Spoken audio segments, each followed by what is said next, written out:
All right. I love circles. Circles are my absolute one of my favorites. All right, so pre-algebra. Today we're going to talk about area and circumference of a circle. Okay? Area and circumference of a circle. All right, first of all, you have to understand some basic features of circles. You may be familiar with many of these, but let's go ahead and do this anyway. So if I'm going to draw a circle, it's going to look something like this. Oh, that's really more of an egg. Let's go with the circle. Hey, there it is. Circle. I need you to draw one that nice. Oh, yeah. It's got to be perfect. It should be pretty big. Switch me tablets. You mean in the sense that your tablet being your paper tablet? As in, like, cellulose and graphite? Yes. It'd be a little hard for me to demonstrate to the class on your tablet. Just saying. That's true. I could just keep holding it up every time I write a letter or a word. You'd have to have eagle vision, though. Just saying. All right. I'm going to have you draw some lines in your circle.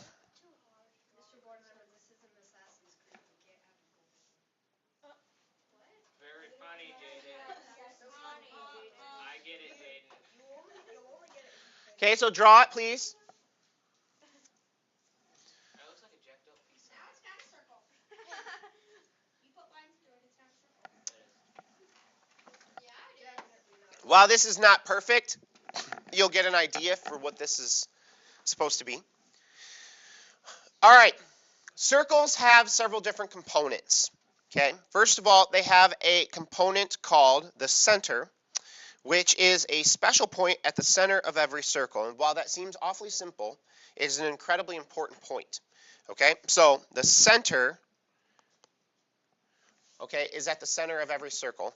And you can use the letter C to indicate it.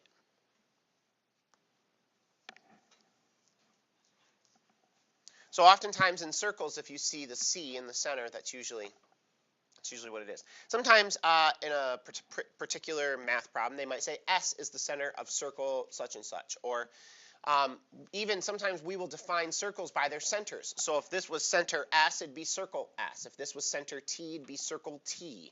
Okay? Because we don't have multiple points, it's very hard to name circles. It's not like an angle where you can go angle ABC or angle XYG or quadrilateral ABCD, okay, or triangle XYZ. It's not that simple. When it comes to circles, you only have one point, and it's the center point, okay? Then, from the center, you have these lines that go straight out to the sides of the circle, okay? Does anyone know what those are called? Emma? It's called a radius. How many radii are in this diagram? Colby? In the diagram or total? In this diagram. 1. 3. There are 3. But technically there's infinite. Okay, Colby, you're right. There is an infinite number of radii in a circle, but in this diagram there are 3 radii. Okay, there's the one on the left, which is, let me highlight them for you. Why do you say radius if it's a radii? Radii is plural. Oh, yeah. There's one. There's one. You know what? Let me make that a different color so that we can differentiate here. There's one. And there's one. Okay, so there's the 3 radii of this circle that are on the circle that we can see. There are an infinite number if you can draw as many lines as you can from the center to the outside.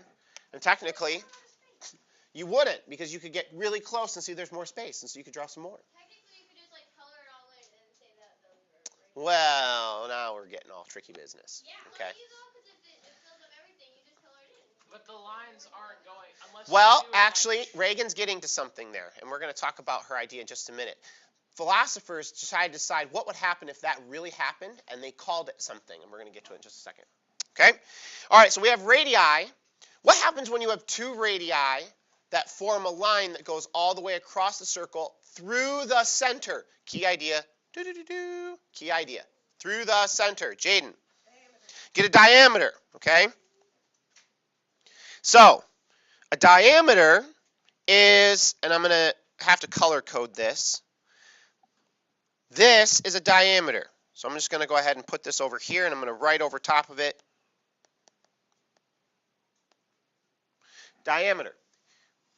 It goes all the way across the circle, but more importantly, it goes through the center.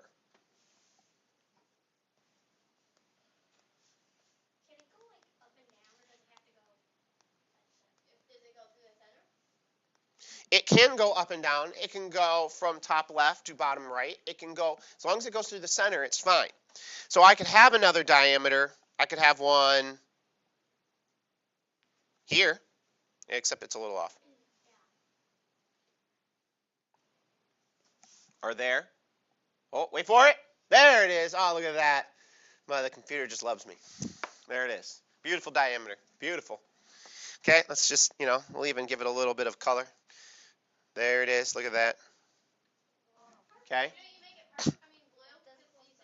Oh, you're right. My color coding is off. Got to make sure everything. Okay, but there is something else on here I have not labeled yet. Okay, does anyone know what it is? Yeah, Colby. It's a chord. A chord, and we're not talking about the do-do-do-bop-do-bop-bop-bop on a guitar. Okay, chords, where you got the different chords on a guitar. If you know what I'm talking about, great. If not, then you can just enjoy the little bit of music I just sung for you. But needless to say, a chord is a line that goes through a circle, but not through the center. Yeah. Okay. So a regular chord. What?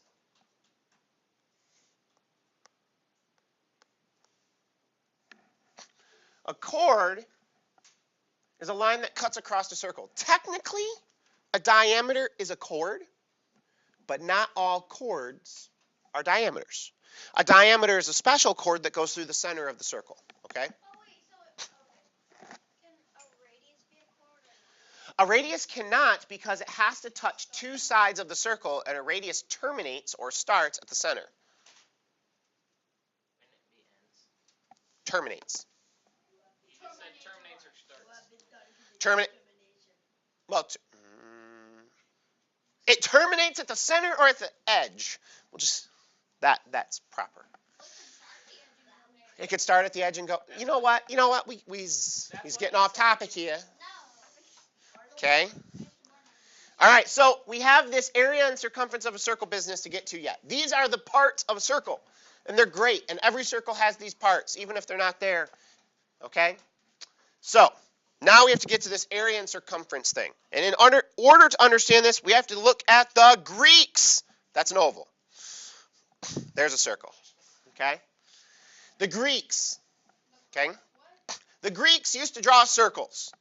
Yes, actually, most people did. Well, for many, many thousands of years, people have drawn circles. It's been a part of, art and history for a very long time. And the Greeks, they did something. Okay? They did something. They used to measure. They would take rope and do this. Okay? They would take rope and they would measure it, and they would measure around the outside of a circle, like so. Okay, so they'd take a rope, and you could do this if you had a circle on the floor. You could take a rope and measure around the outside like that. And then they would find the exact center of the circle. That's not what I was going for. Hey, you know what? Okay, they find the center of the circle, and they would measure, and they would measure the radius of that circle. Okay, so this is what the Greeks did. They took lots and lots of measurements like this for lots and lots of circles. Okay, so if here was a circle, that's not a circle. If here was a circle, right there, right there, right there. Okay, and they did all of these measurements. They measured from the center to the edge, and from the center to the edge. So they measured the radii, and then or the radius of each one, and then they took the outer, what's called circumference. Okay, at the time, the Greeks did not have a way to mathematically find circumference, but they took all these measurements, and they started to try to look for patterns with them. And this is what they came up with. Okay? They said that if you took the circumference and you divided it by 2 times the radius, okay, so they spent many years developing this.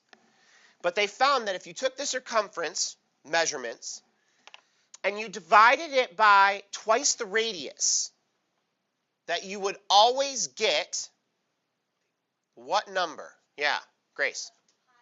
Yeah, they always got roughly, and at the time they had to approximate 3.1415 ...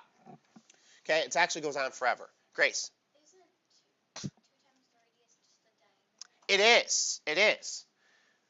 So let's do that. They also figured that out. So the circumference divided by the diameter is 3.1415 ...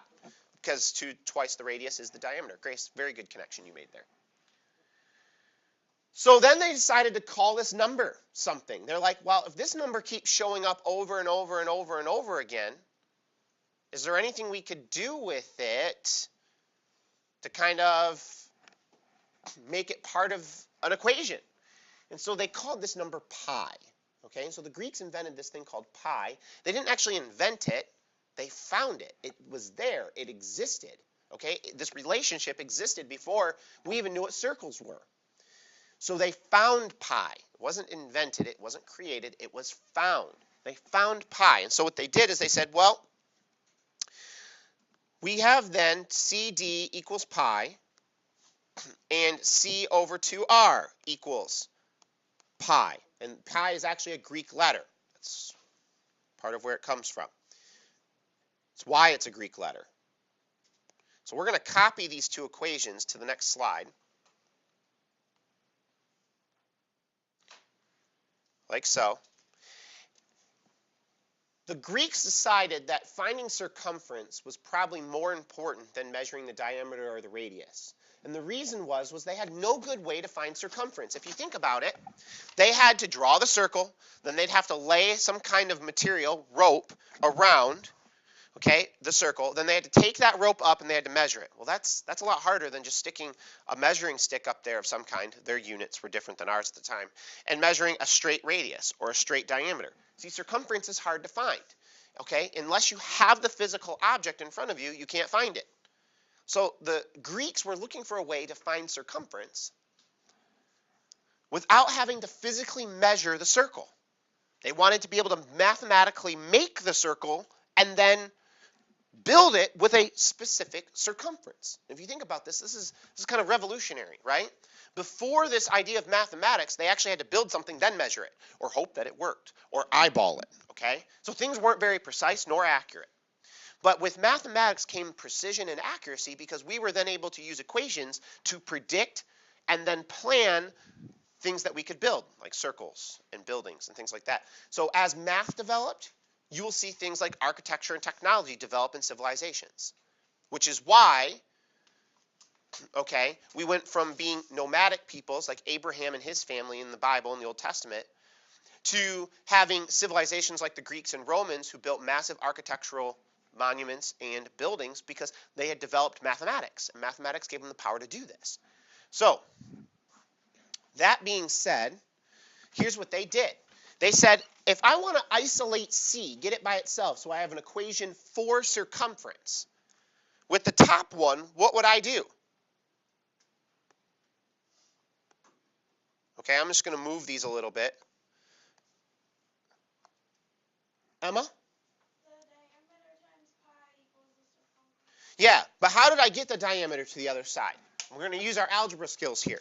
What do I have to do to both sides? To multiply both sides by d over 1. And then over here, basically d. And it happens is those d's cancel out, and I'm left with c equals pi d. So there's an equation for circumference. They did. Or parts of it, components of it. And then the bottom one, same idea. If I multiply both sides by 2r over 1, okay, the 2r's cancel out on the left-hand side, and I'm left with c equals 2 pi r. And that's the way we normally write it. It doesn't matter if it was r pi 2. It says in our book, it says like pi r squared. No, that's not the equation we're at yet. Going to get there. Okay. Okay, so to find circumference of a circle, the Greeks developed this based on their measurements of many, many, many, many circles. It says right here, up where it says like finding the measures of a circle, it says example, and then it has area equals pi r squared. Well, we haven't gotten to area yet. 2 pi. We're doing circumference. 2 different ways to find this. This is 2 different ways to find circumference. Same thing. Uh-huh. Gloria. Why would you multiply, like, I thought that the 2 r's and the d's cancel out, so then why would you multiply them? They cancel. No. Case in point. Okay? If I have x over 2 equals 2, to get x by itself, I'd multiply both sides by 2, like that. The 2's do cancel out, but that one doesn't. So I'm left with x equals 4. Okay? So what I'm doing here is I'm basically multiplying both sides by the same thing, and only on one side it cancels out, but not on the other. And the whole reason we do this is so that we can find just c by itself. Bo. Why is the pi in the middle on the bottom one? That's the way that we as a mathematical society have decided to write this equation, so it's easier to remember and it's easier to work with. And the reason is 2 is a number, pi is technically a number, so all you have to do is plug in r at the end and multiply. Okay, but if r comes in the middle or if r was at the beginning, it makes actually all your problems a little bit more messy. Mathematicians are all about economics. Then why are they continuing to enforce mathematics? I don't know why. That's It's a waste of time. not a waste of time and space. Mathematics is the language of life, my friend. Language of love. All right, so here we go. I love you. Next thing. That's right. Jaden. All right. Now, there was also, as a result of all of this, a way that they were able to develop an understanding of the area of a circle. Okay, so the area of a circle is the space inside the circle. All right, so I'm just filling all of this in right now. It's taking a minute. This is the area. It is a 100% filled space, like so. And Reagan kind of, oh, bugger. That is not what I was going for. You know what? Lame ducks right there. Just saying. Okay, I'm going to fill it in again because it's important. This is the area. And Reagan kind of hinted at an idea that actually is the way we define area, though it's very conceptual. And what she said was, what if eventually you put enough radii inside this circle? Okay, so if I start putting radii in here, like so, I'm just going to start drawing these kind of quickly. I'm going to just keep putting radii in here. Yeah, it's going to just keep popping up little lines, right?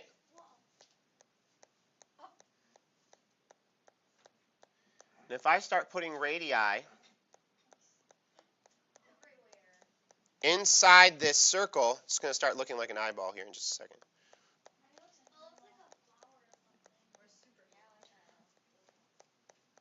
Or it just looks like a circle with a bunch of radii in it. Okay, you're going to see more and more radii. Basically, what they said was this. If I put enough radii inside of this circle, it will be filled up. So the Greeks, they figured out that the area, the inside of a circle, which we're going to call A, had some sort of relationship with radius. But they didn't know what it was until they figured out this thing called pi. And then they started playing around with the numbers, because a lot of equations and mathematics came from them basically trial and error. And so the Greeks, they said, oh man, what is this relationship? I've got radii, I've got pi, and I don't know how they go together. And it's terrifying me. And so they kept going at it, and they kept going at it, and they kept going at it, and they came up with it. And it was like, well, Eureka, which is also Greek, but for a different reason. So they said, if we take pi, and we multiply it by radius, and we square it, this actually then gives us a number that's the exact fill of an entire circle, or the area. And they tested this on many circles, and they found it to be true. And so, the area of a circle was deemed to be this equation, pi r squared. So for any circle, if you want to find the area, all you need to know is the what? The radius. The pi is just a number. So all you need to know is the radius. And if you know the radius, you can find the area.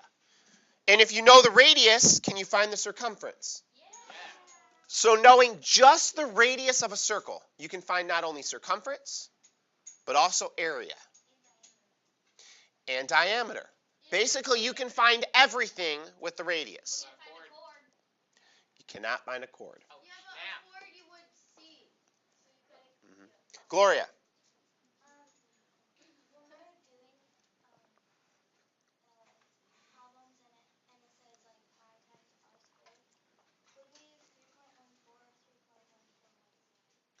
Okay, that's an excellent question, and I want to go ahead and talk about a little bit of the logistics of pi, because we have just a few moments left here in class. Gloria, you bring up a good point. Pi. Would we use 3.14 or 3.15? The answer is, if you're going to use a number, use 3.14. If you're using a calculator, there's actually a pi key on every scientific calculator. So if you're going to use a number in your calculations, use 3.14. The more accurate you are, the better. That's fine. But most books will not ask you to use anything beyond 3.14. You can push the pi button. So you can push 2 times pi times the radius on your calculator, and it would give you circumference. Do we have to show a lot of work for this? Yes, you have to show all work. So like the equation. You have to show the equation. Not what I did last. So let's work through an example. Right. Let's work through an example. No, it's an oval. There's a circle.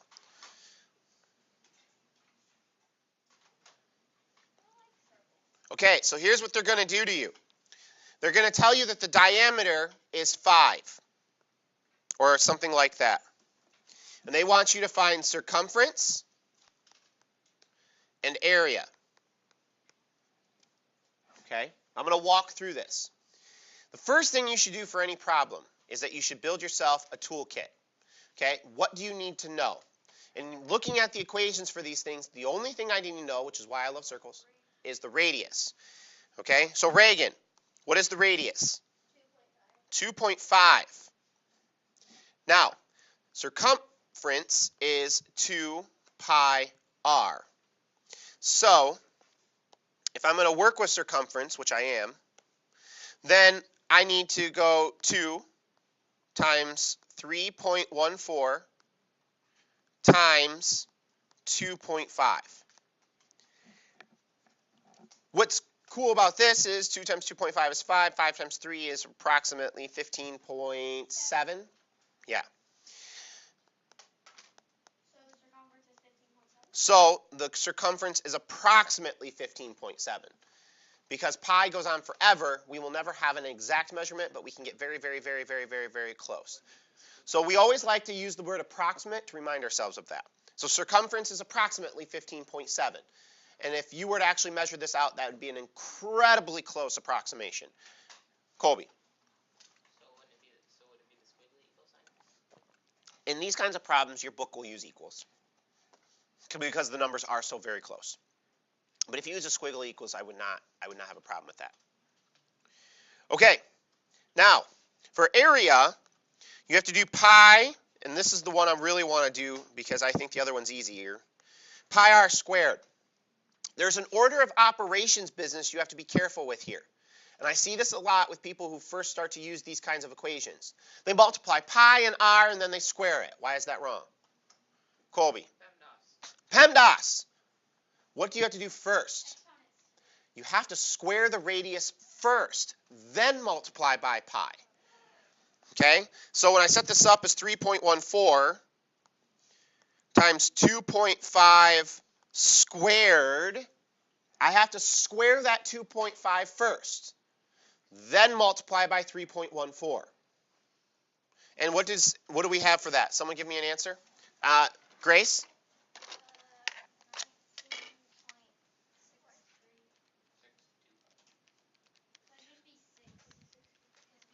19.6 roughly. Okay? Good job, Grace. Good job. Anyone have any questions about this? Any questions whatsoever? Okay, let's go ahead and end this recording then.